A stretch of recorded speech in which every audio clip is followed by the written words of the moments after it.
2001, under the presidency of George W. Bush, the Education Act of No Child Left Behind was passed by Congress. Also known as NCLB, was created to better suit the educational needs of disadvantaged learners. This act calls for all schools to pass the adequate yearly progress report to make sure that all students are receiving the right to a proper education. To assist these students in obtaining a proper education, NCLB calls for all teachers to be highly qualified, all students to be included in a classroom setting with the proper accommodations necessary to fulfill their academic needs, and more involvement with the parents. This act originates with President Bush, in which he signed this bill into Congress and was the first to enforce the ideas of NCLB. Following the presidency came Obama, who is now working on the modifications of this act to further its improvement and effectiveness on education. Most importantly are the individuals involved in this act are the educators, administrators, the district, and the state supervisors of the United States. These are the individuals that are enforcing the requirements of this act to improve the education of all children. Students with special needs are currently provided with access to regular classes and highly qualified teachers with high expectations. Educators are being prepared with the most current strategies to use when approaching students of all diverse academic needs.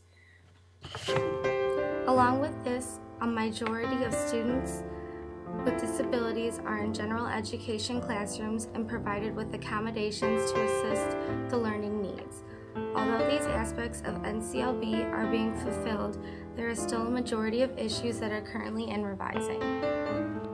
A school district in Louisiana has adopted a plan to include 3 stages to meet the expectations of NCLB. The report states that while efforts to meet NCLB accountability standards have improved short-term student outcomes, the Act's narrow assessment criteria creates pressure for schools to reverse inclusion efforts and may contribute to higher dropout rates among students with disabilities. It is displayed that these students are impacted by the regulations of NCLB by attaining accommodations, inclusion in the general classroom, and a highly qualified teacher. Students are benefiting from these aspects of NCLB, but they are also still expected to take standardized tests and meet these high standards.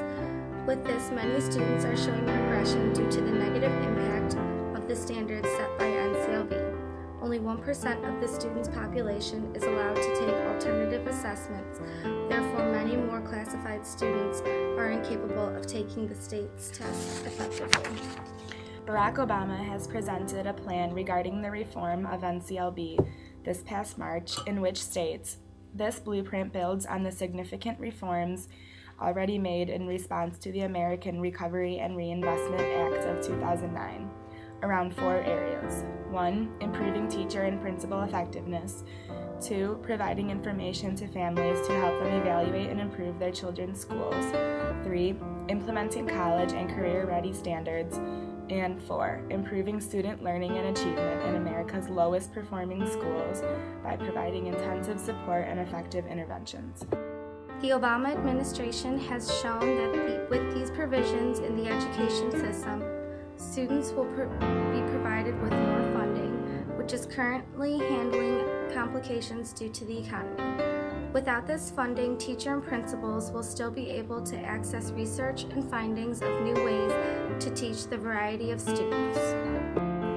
With this research, they will also find a variety of assessments that in which the most appropriate will be used to provide the teacher with the most accurate results in regards to their students' performance.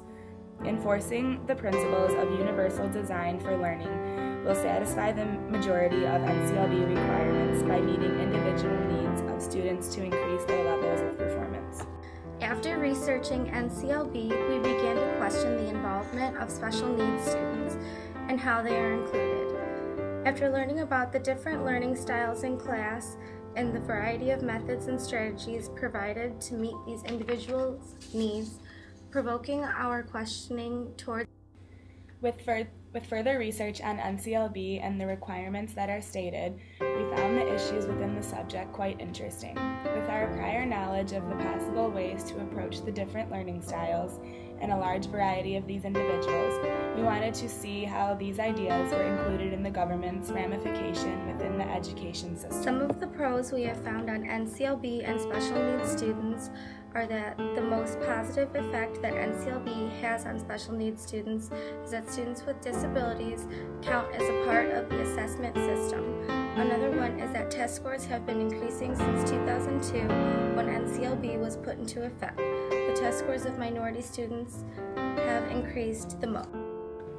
On the other hand, some of the cons we have found on NCLB and students with special needs is that right now students either pass or fail.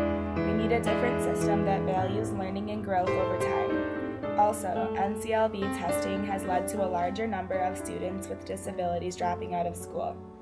As for the testing, all students, regardless of their ability level, socioeconomic status, and native language, are held to the same achievement standards.